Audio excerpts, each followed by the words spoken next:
Welcome to the Bruins Benders Podcast, Season 4, Episode 15, with Maddie and Smitty, brought to you on the Inside the Rink Podcast Network at InsideTheRink.com. In this episode, we will discuss Hampus Lindholm, when he may be back and how he is progressing. Also, does accumulating picks help the Bruins, or should they target young NHLers at the trade deadline? And JT Miller and Elias Pettersson are reportedly available with Vancouver. Either one of those, a good fit with the Bruins. Hit subscribe on Inside the Rink's YouTube channel and follow us on the social media. And use this QR code on your screen to purchase event tickets through Ticketmaster. Any concert, event, Bruins game, purchase a Bruins games through there. Help support the show. And follow us each on X at Bruins Benders. And then Smitty is at Benders Smitty, and I am at Mr. Matty Barry. And here we are after another loss, this time to the New York Rangers, who have been struggling mightily for a couple of months now. Last place in the Metro. Another offensively challenged game for your Boston Bruins, who have scored one goal in each of the last two games.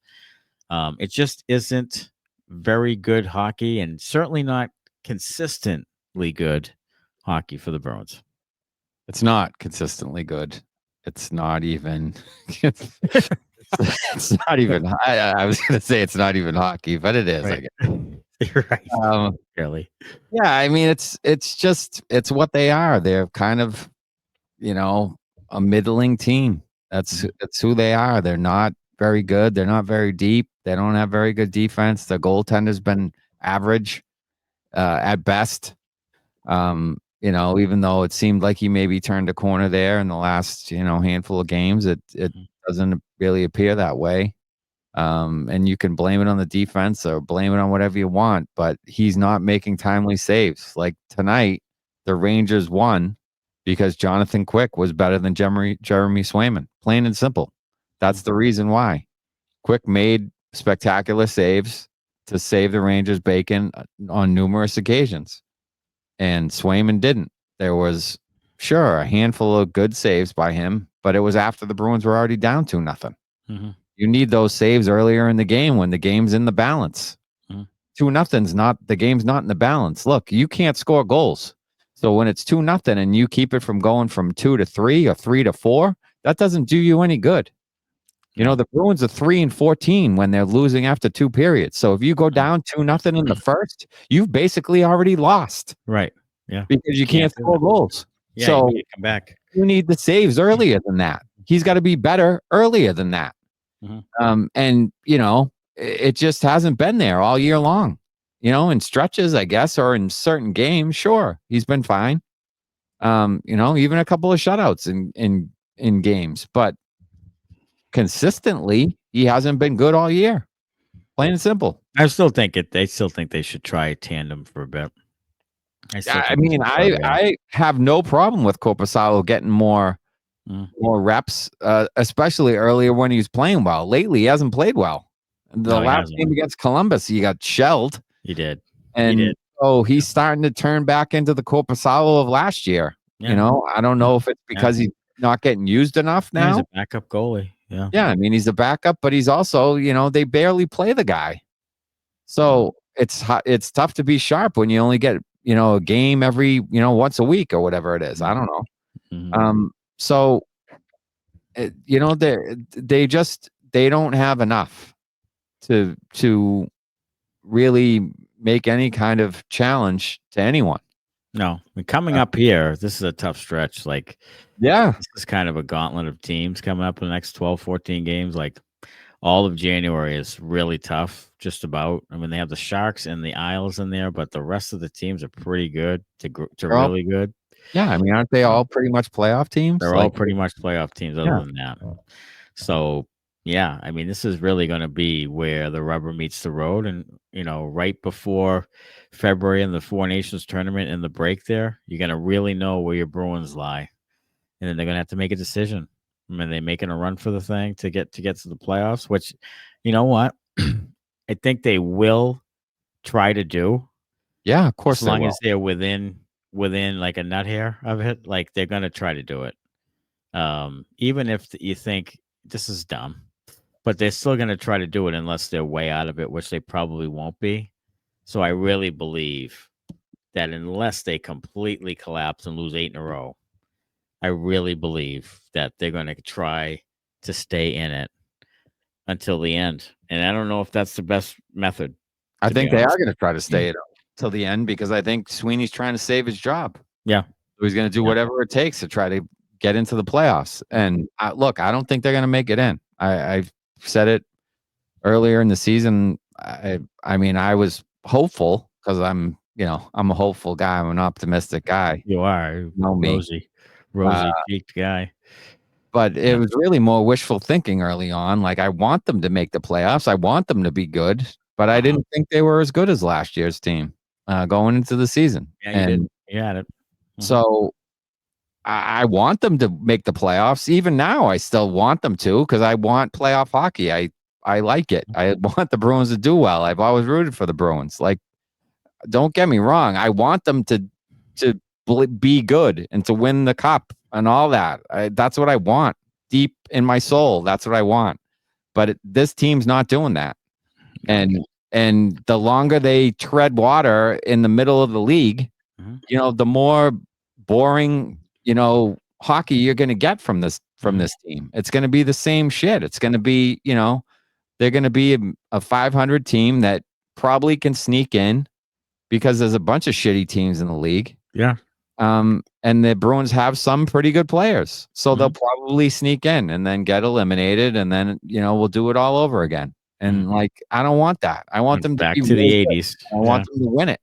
Right. So there needs to be changes made, in my opinion, in order for that to happen. Yeah, for sure. And I totally agree with you. All right. 7 Chirps is sponsored by Lops Brewing, Lobster Brewery and Tasting Room in downtown Woonsocket, Rhode Island, specializing in small batch ales and lagers, open 7 days a week. You can use the coupon code SPORTS to get 10% off your online order. Go to lopsbrewing.com. Follow them at Lops Brewing for new beers and events. And Chirp number 1. Here's 2 moves I'd make. This is from a random X post recently. Here's 2 moves I'd make that would turn us into instant contenders. This is from a Devils fan. And one of the moves was Trent Frederic going to the Devils, and in exchange for Thomas Tatar, who is a UFA at the end of the year, and then Lenny Haminaho and a 2025 second round pick. What do you think you would do that? Yes. I don't even know who Lenny Haminaho is. I have no idea who that is. I would, you know what I would do it for? I would do it for a second round pick, Thomas Tatar, and a bottle of limoncello. Yeah, limoncello. Now that you can convince me. I would that's do an upgrade. I don't know if they do that. I don't know who the prospect is, but if you want to swap that out for a bottle of limoncello, I'm in. Yeah, hey, I am too. I mean, that's a pretty solid return. Limoncello is pretty freaking good. Yeah, it really is. Haminaho is a Finnish product, 6 foot, 175 pounds, second round pick in 2023, playing with Asshat Pori in the league, Swedish league. 13 goals, 15 assists for 34 points, right shot, right wing. Last year, he had 14 goals, 17 assists, 31 points in 46 games. So right now, he's just under a point per game in a plus 13 with his Liga team right now. Sounds fantastic to me. Yeah. Like, amazing. He would probably be like a top 5 prospect in the Bruins organization. He would be there's no question he would be. Immediately. If he was just turned 20 years old, he would be. And I think I saw somewhere that the Bruins have like a really minimal number of prospects under 20 years old, like really minimal, like just like 6 of them or something. Like really, most of the prospects are older. And this is the guy that just turned 20 as a right shot, right wing. I'd do that trade. I'd do that trade right now, like now. Yeah. As soon as it rolled through the fax machine, I would be signing it as it was coming up out of you're right. I would signing it and just putting it right back through. Give like a return to sender thing. Sign it and just have it go right back into the machine, back the other way. Wouldn't even take me 30 seconds. No, to approve that deal. no, I would absolutely do that deal. But right now, and I take Tatar you have for the rest of the year, whatever, and then you let him walk. Sure. And then you have the young prospect and a second round pick for Yeah. Freddie. And the cap space. In the cap space, I'm in. I'm Yeah. in.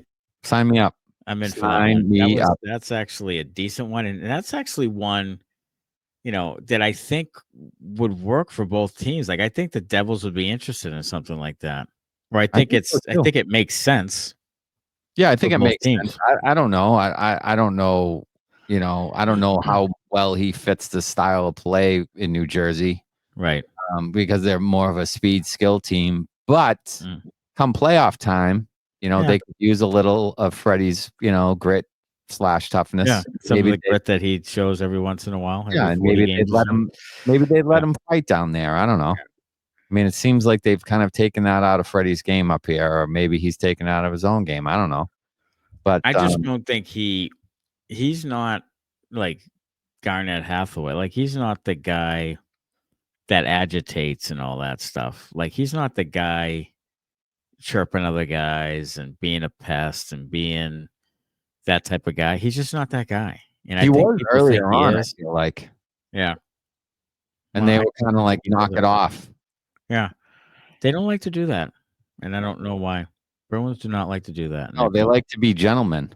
Yeah. It's part of the reason they get their ass kicked around in the playoffs.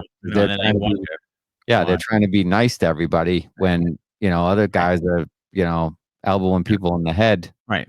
Not thinking twice about it. Right. So their answer is get bigger physically and not get tougher or, asshole-ish. Yeah.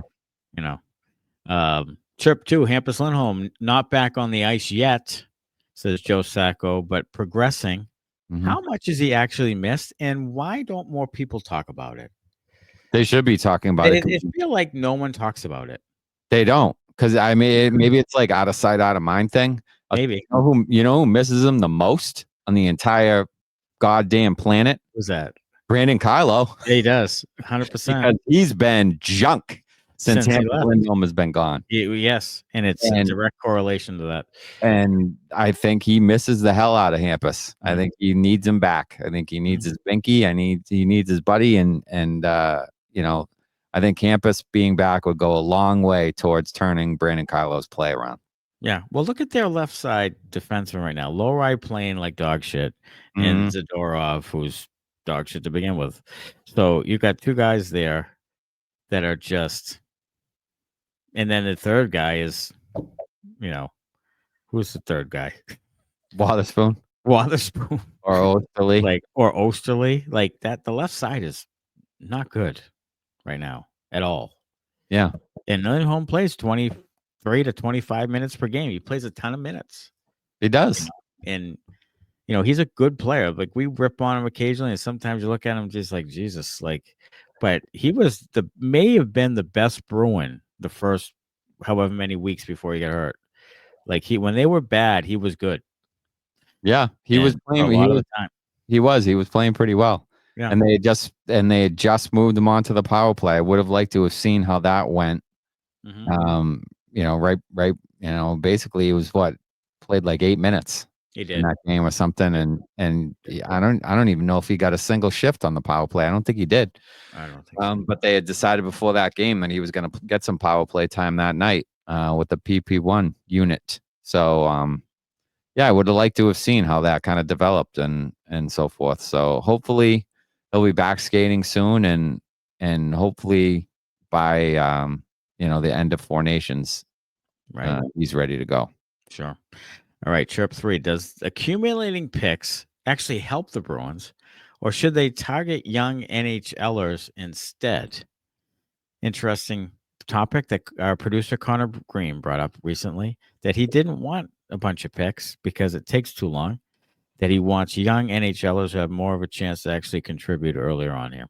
I mean, there's a few ways of looking at that. Depends what the picks are. If they're high enough, is one. 2, it depends who's making the picks, and if it's Don Sweeney, I'm not sure I'm in love with that idea. So young NHLers, I'd be all for targeting that, but then it's who you'd have to tell me who you were going for. Because if it's like a swap of, a guy who's, a change of scenery guy, if it's a change of scenery guy for a change of scenery guy, depending on who it is, I might not be in love with that either. Because, if it doesn't work out and it's a guy who's an RFA, then you got to give a raise to a guy who you just traded for who didn't really work out, unless you just let him walk and then you traded a guy for nothing. If you just let him walk. So I don't know. I mean, I guess I would be inclined to go that route if you could get guys that were change the scenery guys from the top of the draft. Like if I'm trading, like what I said before, if you're trading Freddie for like an Alex Turcotte, like the Kings would never get rid of him now in a million years because he's playing well. Right. If it was something like that, or like Zegras or somebody like that had some offensive potential that was taken at the top of the first round. If you could unload one of your shit bags off your team or a guy like that, then I'd be willing to take a chance. But if it's shit bag for shit bag, I would rather just give me a draft pick and let me try to figure something else out. Yeah, so you'd rather do that than I try to. I don't want to go shit bag for shit bag. I don't. Right. I don't want to go, Max Jones for Riley Tufte. I'm not interested in I'm not interested in Trent Frederic for Max Jones type of deals. Right.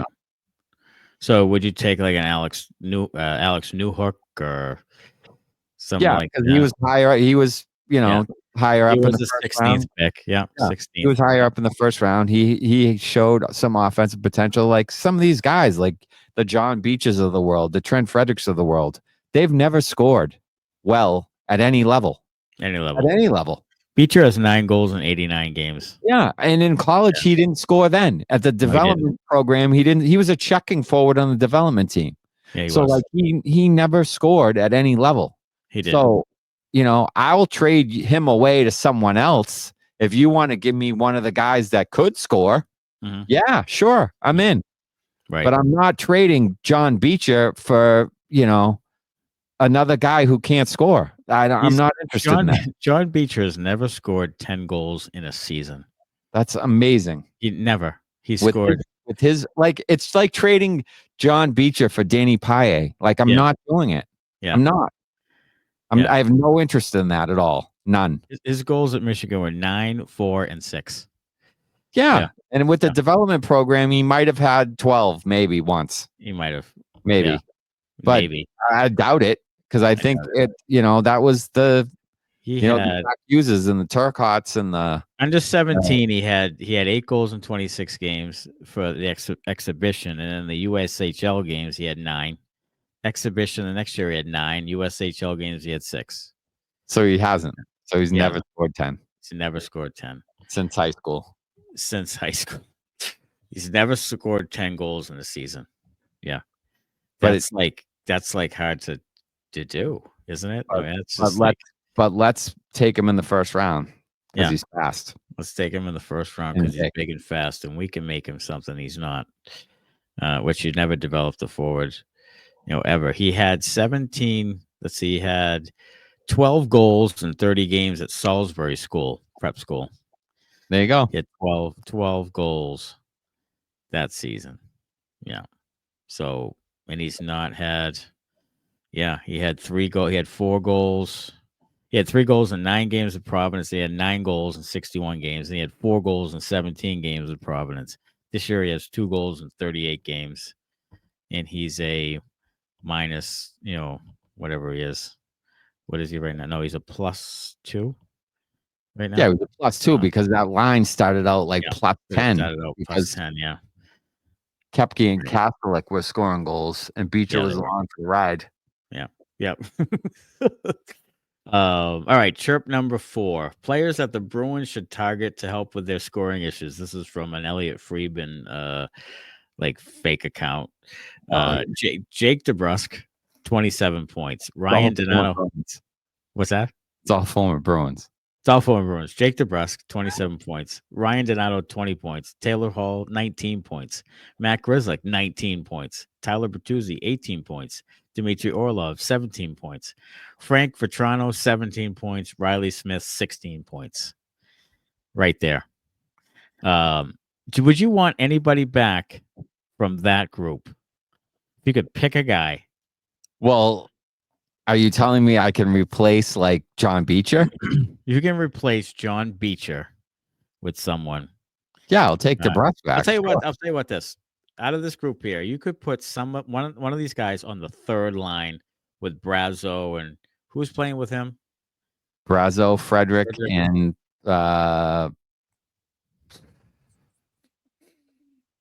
is it? It's not. Is it Coyle? No, it was who? Wallstrom. Wallstrom. Okay, so if you could take one of these guys, put him on the third line. Jake DeBrusk, easily. Jake DeBrusk. Okay, sure. Who would be next? Probably Vetrano. Vetrano. Okay, would you consider taking Ryan Donato back? I would. Yeah, you would. I would. Yeah. Okay. I'd still take Taylor Hall. I'd still take Taylor Hall and put him on a line with Brazo and whoever the fuck, and give that a go. Yeah, I'm just saying DeBrusk because of the age. Like Hall's. Yeah. Older. So you would take DeBrusk at what is it? What is he making? $5 million a year? $6 million a year? 6, I think. Yeah. 6 for 5 years or whatever it is. 6 years. Yep. I don't know what it is. Okay. Yeah. I mean, I wouldn't take Riley Smith probably. This is his 14th season, they said tonight. That's would you like right now, would you rather have DeBrusk with this same production? With this production he has now. With this production he has now and this contract he has now, or Elias Lindholm with his production that he has now? I would take DeBrusk. Yeah. Of course you would. I would take DeBrusk, and I would save that money. Because you're sane. Right. I would take DeBrusk. Of course you would. Yeah, I would. I would put him on the line with Pastrnak and whoever the fuck. Yeah, of course you would. I would. And I'd have Posh playing like third line center, and I'd just live with it. Yes. Yeah. I'd live with it. Of course you would. And I would take that extra money or whatever. And you take the extra million and change or whatever. Yeah. Yeah. And I would spend it on someone else. $1,750,000 because he's making what, $775,000? Jesus Christ. Yeah. I think so. So I'd take the extra $1.75 million and I'd put that in the kitty and I'd, I'd try to do something else. Yeah, of course you would. Try to get another winger or whatever. Of course you would. Yeah, I would. Because I would. Because I wouldn't try to make Elias Lindholm something he's not. Right. That's the first thing I wouldn't do. Yeah. Yeah. He's on pace of 40 points. 40. 40. And he's been playing well lately, too. But that's who he is when he doesn't play with Matthew Tkachuk and Johnny Gaudreau. Correct. Like that's who he is. Yes. He doesn't play with those two elite fucking players. Yeah. Yeah. That's who he is, friends. He produces less than Coyle, not this year, and Zacco. Yeah. Mm-hmm. Not as good as those guys, but not as good as those guys who are down from last year, by the way. Those but worth more money. Playing like they were last year. Yeah.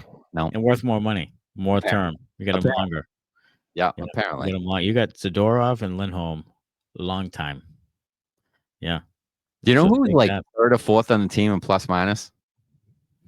Who? Zadorov. Zadorov is third or fourth on the team? He's plus 7. He's plus 7. He's a plus 7? He is. Wow. Yep. That's shocking. I was. It really is. Living crap out of me when I saw it. I demand a recount. That's fucking. I want to see every single goal. McAvoy is plus 9. Zadorov's plus 7. And is Koepke still up there? Yeah, Koepke's he was leading for a while. Koepke leads the team, I believe. Yeah, he's plus 10 or something still. Yeah, he's up there. Yeah, he does. Yeah, he's up there. Freddie and Lowry are the two lowest, minus whatever it is. 13. Yeah. Freddie is minus 12. Lowry is minus 11. Yeah. Yeah, those are bottom two. And then you got Geeks minus 6, Coyle and Brazo both minus 5. Jesus Christ. So Koepke +10, McAvoy +9, Zadorov, third +7. Then Marchand and Kastelik both +4.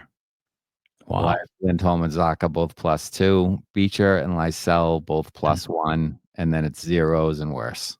When the Bruins are going well, like there's 8 guys in double figures. Like back in the day, the big guys +38, +27. Like now, Freddie was a +28 or something. Was it 2 years ago? Yeah, It was like I mean their goal 28. differential is what, -19 or something. Yeah, so you're gonna be bad. They are last. Oh, not last. They're in the bottom 5, I believe, in the league in penalty kill, power play, goals for, and goals against.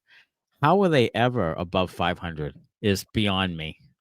Like to be down that far in those 4 stats, it's a miracle, really. It really is. It's a miracle. All right, Chirp 5. JT Miller and Elias Pettersson are reportedly available from the Vancouver Canucks. Do you want either one of these guys? Yes. Okay. Okay. You want? I take JT Miller over Pettersson. What would you do? I would take JT Miller over Pettersson, but I'd take either one of them in a heartbeat. Yeah. In a second. So Miller's at 6 goals, 18 assists in 26 games. So he's at 24. He's about a point per game player. And then 10 goals and 18 assists for Pettersson, who's come on lately. 28 points in 34 games. He was a first-round pick, 5th overall, 2017. But I'd take either one of those guys too. The problem is what you'd have to get up to give up to get one of those guys. You would.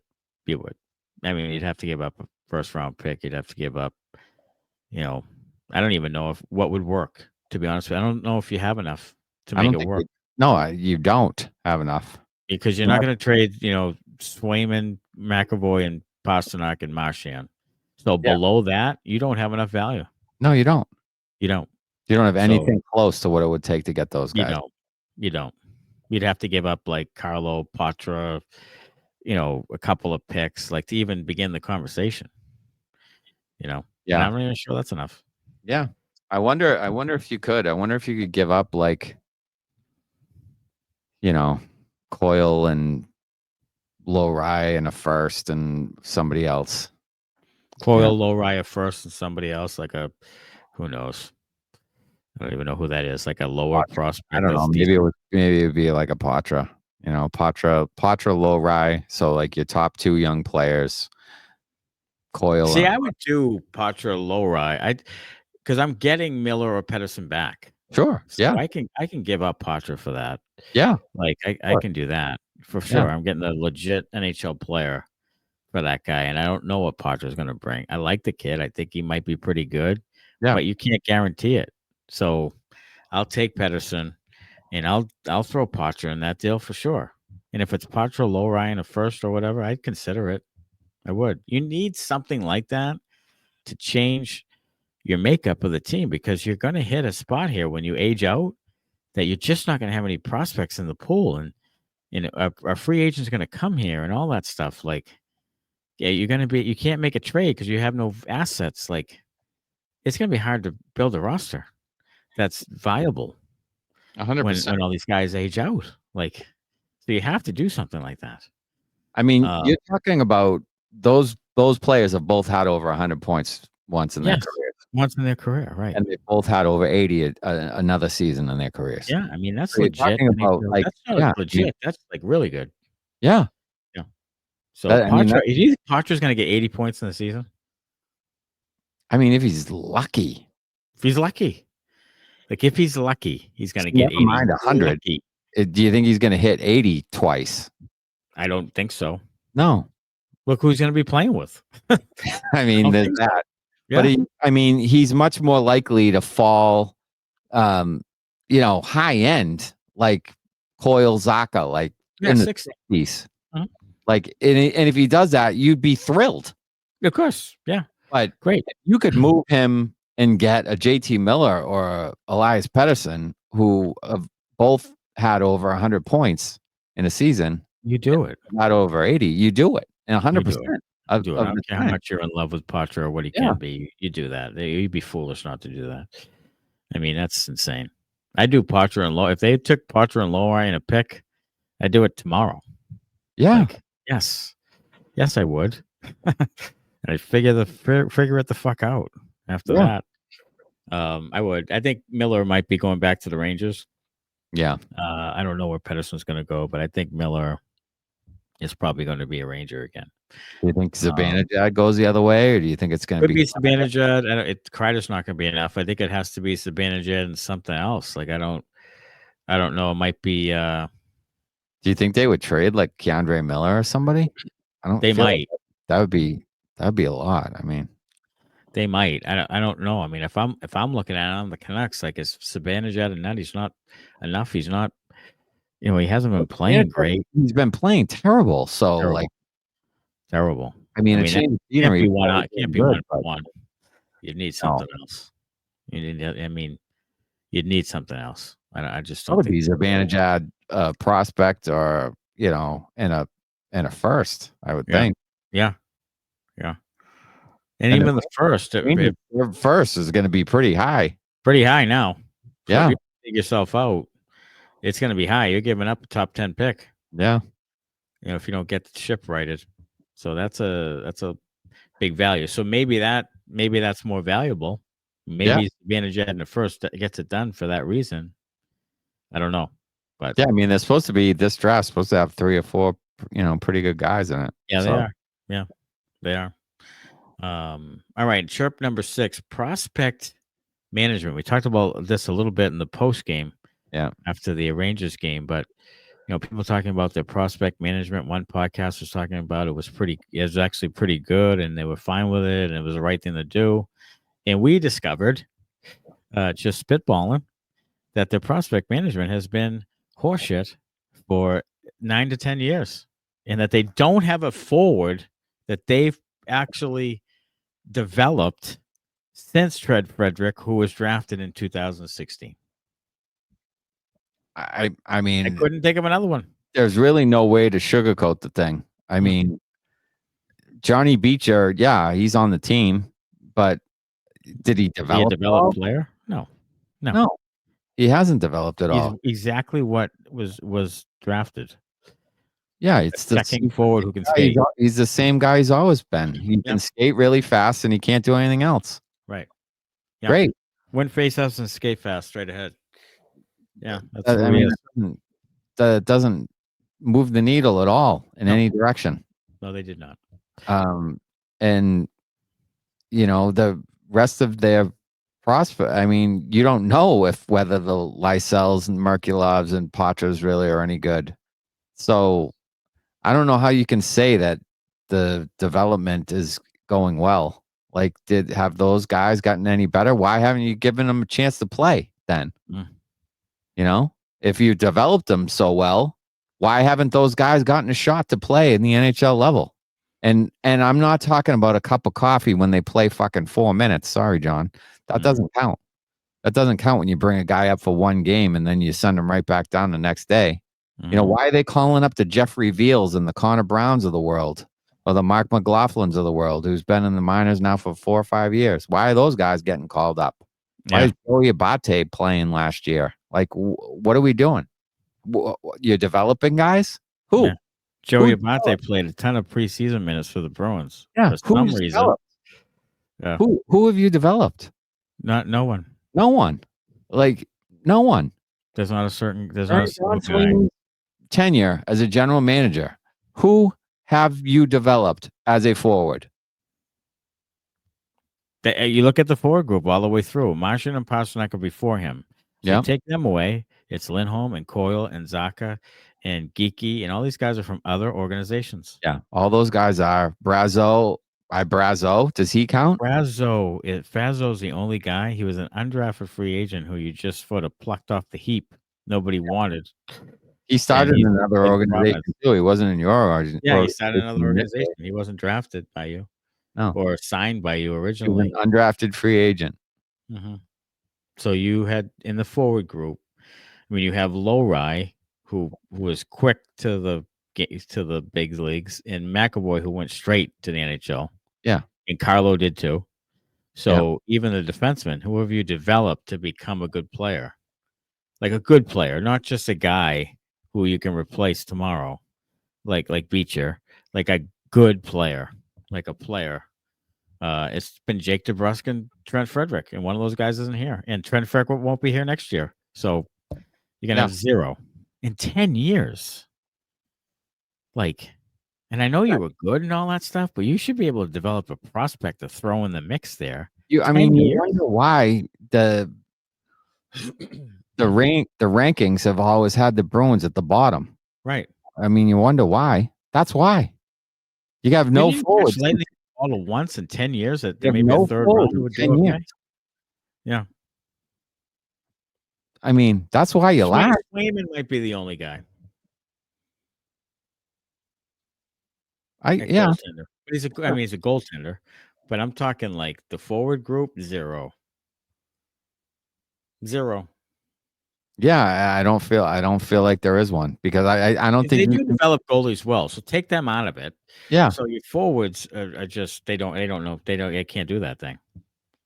No, they can't. That's why I don't think they can build a roster or even get the players in development to add to your roster. They can't do any of that. So they can't identify and they can't draft and scout and develop. So I don't want that guy, running this franchise for the next 5 years. I don't. Yeah, I agree with you. I don't think, and I don't think you can count like the low rise. I mean, sorry, not low rise. Lysells and Merkulovs of the world. You can't count those guys as developing them because you won't give them a chance to play. And they haven't done anything in the NHL. Like you have to have them do something in the NHL. Like those guys need to play like a season as an NHL player and play well and produce some. Yeah, I mean, are you going to say like you count like Zach Senyshyn because he played a handful of games at the NHL level? Like, does that count as player development? Well, now he's playing in fucking Iceland. So I don't know where he's playing. Yeah, like Jesus Christ. Enjoy the the Aurora Borealis or whatever, dude. If you drafted Matthew Barzal or Kyle Connor or Brock Besser or Sebastian Aho or Thomas Chabot, like one of those guys would have developed if you picked the right guy. Yeah. But Jakob Zboril. I mean, maybe that's really what it comes down to is like do you really develop the players or do they just develop? I mean, are they just you're just picking the wrong guys? You're just picking the wrong guys. They're just you're just picking the wrong guys. Who was it after Frederic? DeBrincat? It was DeBrincat, right? Like 3 or 4 picks after. Yeah. I mean, I wanted him to take DeBrincat during that draft too. Yeah. I said, of course you did. I'm like, DeBrincat's still there. Please take him. Yeah, Trent Frederic. Because you're a hockey fan who watches fucking hockey. Like, that was, they would never in a million years take DeBrincat because he's too small. He's too small and he's too offensively, he's just offense. He's just whatever. Like they wanted the fucking checking, grinding third liner at the 29th pick in the draft. Yeah. Right? I mean, it was the same thing with Cole Caulfield too. When he was starting to slip in the draft, I'm like, let him be there when the Bruins pick. Well, here's the thing. One of the best players you've had ever, one of the top 10 Bruins ever is Brad Marchand, who's like 5'7". Yeah. Like that doesn't mean doesn't mean dick. Nope. Doesn't mean anything. I'd take Cole Caulfield for just about there's like 18 guys on the roster I'd trade him for one right now. Yeah. If you offered me a team of Brad Marchands, an entire team of Brad Marchand, right, I would take my chances. We'd win some hockey games. I think we would. We'd win some hockey games. I think we would. Chirp 7. Winter Classic, come and gone. They have no idea still what time it was at. But the Blues beat the Blackhawks 6-2 or whatever it was, and it was a complete fucking fumble. How was it? How was it? I mean, look. How was it a classic when you had fucking 12 other games on? Yeah, it was in the midst of the schedule. Fucking frenzy, and then it's on at 5:00. Right, and then the next day. How about this? The next day, they have one game. They had only one game. Why couldn't you do that? Maybe switch it. I don't know. Oh my Lord! Like maybe switch it. Oh my God! The thing was on New Year's Day originally. Maybe put the one single game that's supposed to be a classic on New Year's Day by itself.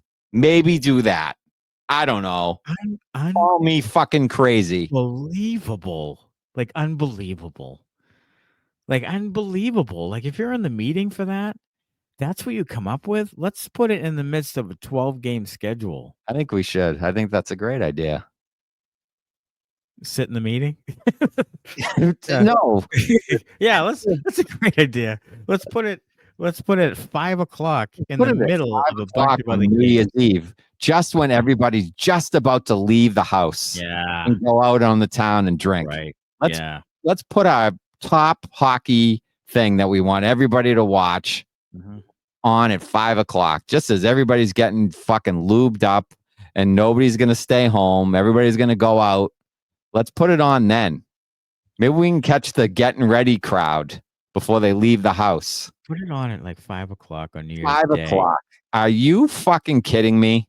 Put it on New Year's Day, you These people have got to be the dumbest sons of bitches. I mean, I tell you, it's really mind-boggling how fucking stupid it infuriates. They are.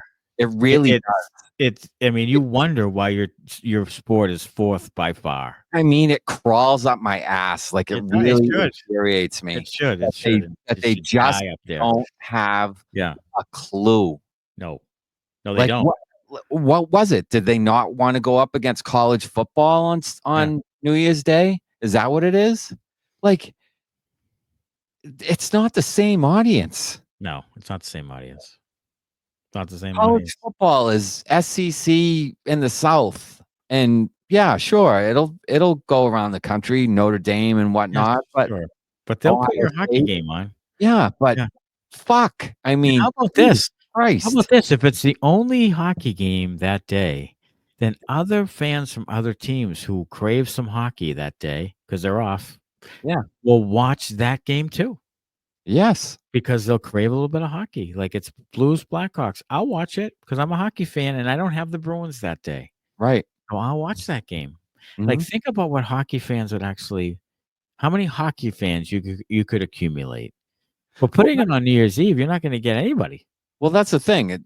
First of all, New Year's Eve, so everybody's going out. And then second of all, you have a million other games on. So the people are going to be watching their own team's games. If the Bruins are on and the Winter Classic is on, I'm watching the Bruins game. I'm not watching the Winter Classic. I'm watching the Bruins game. Ass about the Winter I'm not watching Bruins. I'm watching the Bruins. Right. So unless you took all those fans away. Yeah.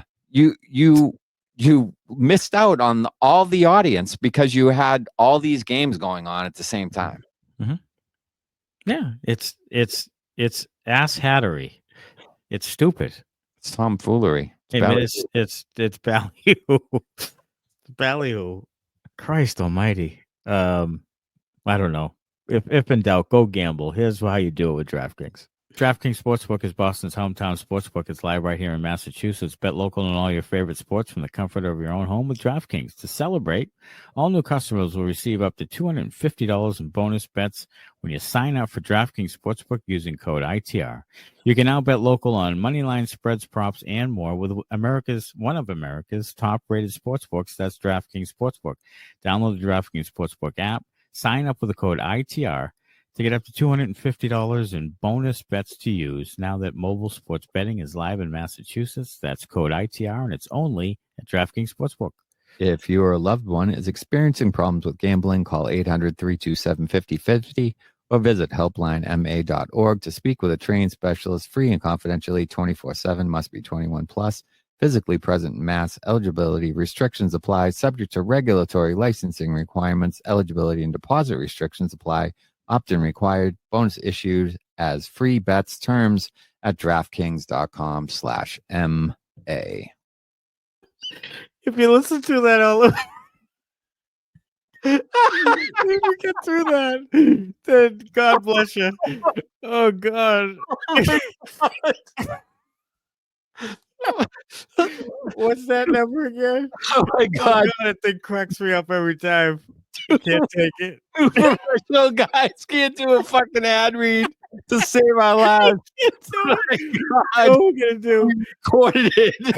And With that's all the money we make, we're gonna buy editing what equipment. we use. Oh my We're God. gonna edit that fucking thing. Holy Christ! Oh It's God! unbelievable. Oh God! I can't take it. Oh my God, I'm crying. So good. That's so good. I'm gonna record another one and see how much further I can fuck it up. Yeah, it's gonna be awesome. Oh my God. Christ.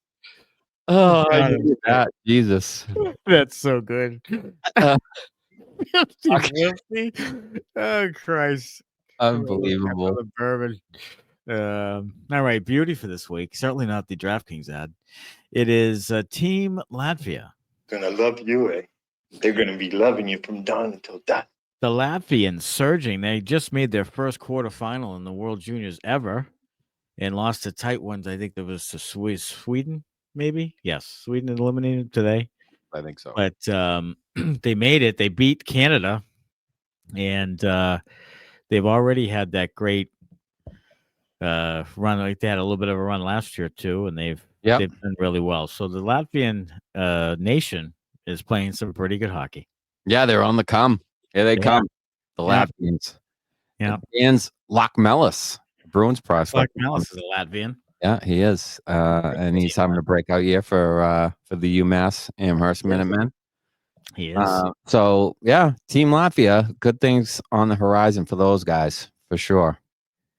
Yeah. And something that's not particularly great is a bender. And unfortunately, that's going to go to Mason Lowry.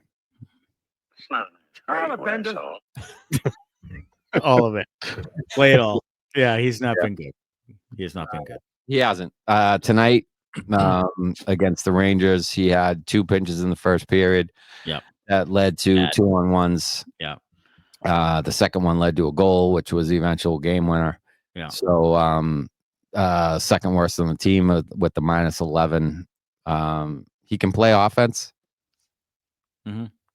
The defense has a long way to go. Long way to go. And I'm not sure it will ever be as good as we want it to be, obviously. But I'm not sure he'll ever be better than an average defenseman as far as defense goes. Right. I mean, he might just be a third pair with some power play ability. Yeah. That might be who he is. All right, week ahead for the Boston Bruins. They are Saturday night at Toronto, then Sunday back-to-back with the New York Islanders at home, and then at home on the 8th against the Edmonton Oilers in a rematch of an earlier game where the Bruins dropped 3-2 in overtime, I believe that was, and played a heck of a game in Edmonton. But this is a tough stretch. After that, it's Tampa Bay a couple of times. It's Florida on national TV. Yeah. There's a bunch of really good teams, Avalanche, Devils, all coming up here soon. So this is really January is going to be the month where we're going to, if they survive this and still in playoff position, then they really have a good chance making the playoffs. If they don't, it's going to be an uphill climb. I agree 100%. And unfortunately, I feel like when this little 5-6 game stretch is done, 7 game stretch is done, they're probably going to be in 5th. Yeah, probably. I mean, that game against Ottawa coming up is going to be telling. Yeah, I mean, Ottawa and Tampa both have a better point percentage than you do right now. Right. They've just played less games, so that's really the only reason you're not in 5th right now is because you've played more games than them. Right. So after this tough stretch, I think it will be telling to see where the Bruins end up. And if they do falter, I think we start to have the Brad Marchand watch heading toward the trade deadline. I think we do right after that Four Nations tournament. Come back and he's with his buddies playing for Team Canada. And who knows? But we'll see what happens. All right, please head over to our merch shop. Grab some Bruins Benders and Boston hockey merchandise at InsideTheRink.com. Subscribe to the Inside the Rink YouTube channel. Like and follow us on X and Instagram, Facebook, TikTok, and join us after every game on YouTube live for Bruins Benders post-game live, and let us know your thoughts in the comments section. It's always a good time. Next one is Saturday night, the 4th, after the Toronto game. Until next week's episode, go Bruins. Thanks a lot. Bye-bye.